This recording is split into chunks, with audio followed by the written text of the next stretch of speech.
The final chapter of the Covenant of Primus includes some personal stories from Optimus, Arcee, and Megatron, kind of like the secret journal of Optimus and Arcee plus a memory of Megatron.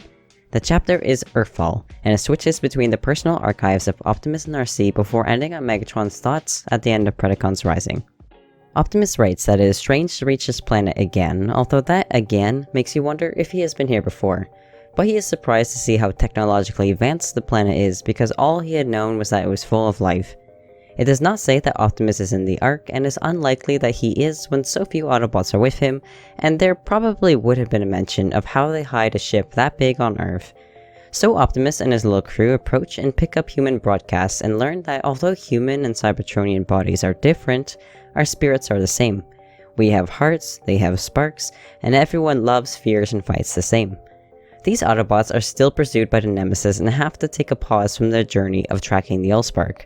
For whatever reason, perhaps to collect Energon or Cybertronian tech, they have stopped on Earth. Optimus also has a human phrase stuck in his head, journeys end in lovers meeting, and he wonders who the lovers are. But I'm wondering why this quote was put in here, and why people won't stop asking me about it on Tumblr. I guess it's just a little sus when Megatron and the Decepticons arrive a few paragraphs later. Optimus knows that hiding from the humans is futile, so he sends out Arcee and Bumblebee on missions near humans. Optimus thinks of them as the kindest and most sympathetic, which is funny because I guess Bulkhead and Cliffjumper aren't nice enough in Optimus's eyes. I'm a little surprised that Arcee is considered nicer than Cliffjumper, and maybe Optimus worried that the bigger bots could react badly and smash things if attacked by humans. Arcee and Bumblebee do end up crashing into humans but handle it well. The Autobots at last talk to the Secret Service of the USA and get their hidden desert base before the Decepticons arrive. Optimus's next archive talks about events in Transformers Prime. He talks about Megatron using Dark Energon on the Cybertronian corpses on Earth, who are apparently bots sent to Earth during the Golden Age, not during the war. So they're hella old. Then Megatron opens the space bridge and brings in the dead of Cybertron, but when the bridge is destroyed, the zombies turn back the corpses because their connection to Megatron was severed. Now there are just a bunch of bodies floating around in space near Cybertron. Megatron appears to have died, but no, he's fine, and Optimus is disturbed by how addicted Megatron is to his purple drugs, and how they're making him more insane over time. He hopes other Decepticons might overthrow Megatron, but Optimus thinks Starscream is too fearful, Shockwave is having too much fun being unethical, Arachnid has failed already, and Soundwave is just a mystery. Optimus thinks only he can stop Megatron, but he does not believe he is to blame for Megatron's insanity. He did not make Megatron this way, and once they were friends. For help, Optimus sides with the humans and also to protect them. Optimus thinks about how they are outgunned and outnumbered by the Decepticons and can't attack, only react to attacks really. But after all these thoughts about Megatron and his insanity, Optimus once again thinks of the quote, journeys end in lovers meeting, and now I'm feeling sure that the author of this book might be a shipper of Megatron and Optimus. I mean seriously, what is this doing in here? Okay, so then the next paragraph talks about Season 1, when Starscream takes over, but then Megatron comes back. It says about Starscream and Megatron, they argued but were an old and tested couple. Okay. So then we switch to Arcee's personal archive and she writes way more energetically than you would expect she would. Lots of exclamation points, and then she trashes humans a bit for being so tiny and fragile with no weapons, could be snuffed out in a stiff breeze. She mentions Jack and says his brain might be a weapon if it didn't work against itself half the time. Roasted. Arcee thinks she would be like Miko though as a human, except less crazy and loud. Arcee is then saying there's something you can't help liking about being so damn liked, but what I took out of this was yes, we should let Arcee swear lots more in her journal. She's still getting over losing Cliffjumper and Tailgate, but she slowly starts enjoying being Jack's protector. Also, a chance to beat the shit out of Arachnid was good. Arcee likes Earth and hopes they never have to make a choice between saving their world or her own, but now Unicron is waking up and the planet seems to be falling apart on its own. This is the end of Season 1 with the storms and the Unicron stone golems. Arcee is writing this log just as they are about to go follow Megatron down into the core of the planet. Naturally, Arcee is against this and doesn't trust Megatron one bit, but she will be watching everyone's backs. Now Ratchet is calling her, so she has to go, but note that Arcee did call Unicron Uni. Back to Optimus, he fights with Megatron inside Unicron against Unicron's autoimmune defense system.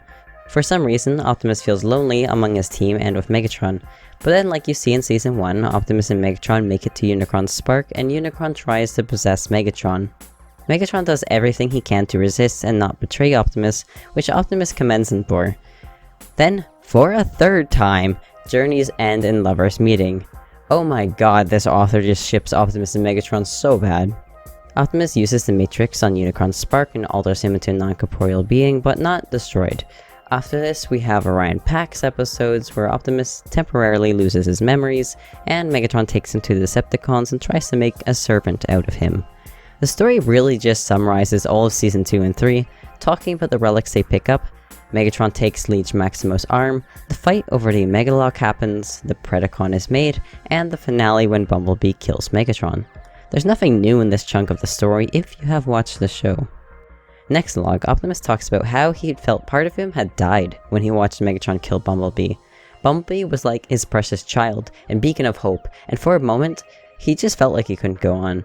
But so after killing Megatron, Predacons Rising happens, Optimus finds the Allspark, thinks journeys end 2 more times, just in case you missed the previous 3 times he said that. So then, Unicron possesses Megatron's body, Megatron has a rough time, feeling enslaved again, and then they defeat Unicron by putting his spark in the Allspark container. Journeys end. So with Unicron trapped, Megatron is free and alive again, he gets up— no wait, let me read this one out. Shakily, Megatron got to his feet. Journeys end. We looked at each other, and we both knew it. Megatron then feels very different after being possessed by Unicron, remembering what it was like to be oppressed. He barely hears Starscream, and he starts thinking of his past in Kaon. Megatron was an unnamed slave, only known as D-16. He recalls a time he was working with a nameless bot, and Megatron said that what they were doing was unfair. Nameless, as the book will call the other miner, doesn't seem to think so and just calls it a job and they don't really have a choice. Megatron counters that machines can do their jobs, their lives are wasted, and they matter so little that they don't have names. The other slave doesn't even want a name because names come with expectations. Megatron cannot understand why no one cares that they are nameless and in slavery, and he burns inside from the injustice. Megatron plans a way to get a name and reputation, so he goes to Kaon and the gladiator pits. He sees upper-class bots watching the fights for entertainment, but they never partake in them. Only Megatron's own people are there, greedy, desperate, vicious, or frustrated. Megatron sees how oppressed they are, when to be looked down on in a death pit feels like glory to his people. Megatron sees potential in this, a way to get attention, so he signs up for gladiator fights under the name Megatronus, one of the primes he heard stories of as a miner. Megatronus, the Fallen, and Megatron thinks that what could fall could rise again. So like Transformers Prime told us, Megatron becomes well known for his fighting skills and he starts giving speeches. He inspires his fellow slaves and Orion Pax hears about oppression on Cybertron. He agrees with Megatron and once they were friends. We see how their friendship ends in the past chapter of this book.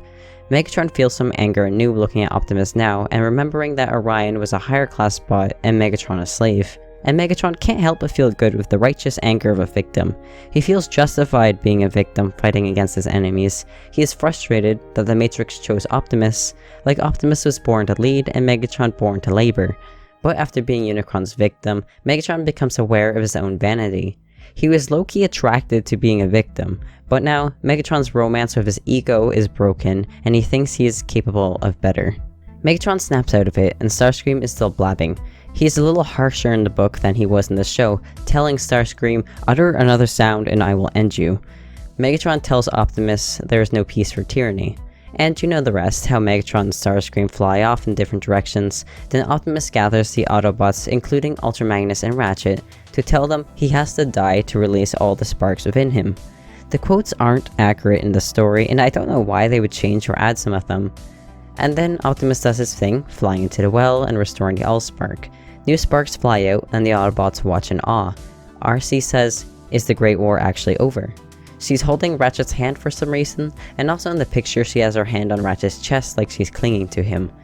But Arcee is really tall, or Ratchet shrunk? Ratchet responds, "I'd say that was up to us now." Prowl, apparently, who is present, says, "I vote for peace." I'm pretty sure this was supposed to be Smokescreen, but I guess Smokescreen was secretly Prowl this whole time. Bumblebee says, "Me 3, and broadcasts the news to anyone who is able to listen." And with that, we have finally finished summarizing the lore book, The Covenant of Primus. The next aligned book to be summarized will be Exiles, which is the second novel that follows Exodus. Let's hope it is a little more engaging than The Covenant of Primus, because, not gonna lie, this book was dry and boring. I hope I was able to make it a little more enjoyable and understandable. The Covenant of Primus just isn't a very good read because it just tells you a bunch of events, doesn't get very emotional or deep with the characters, and it tries to be deep but says journeys end 7 times like it's so impactful. It's all telling, no showing, and with so many details that just don't seem relevant at all.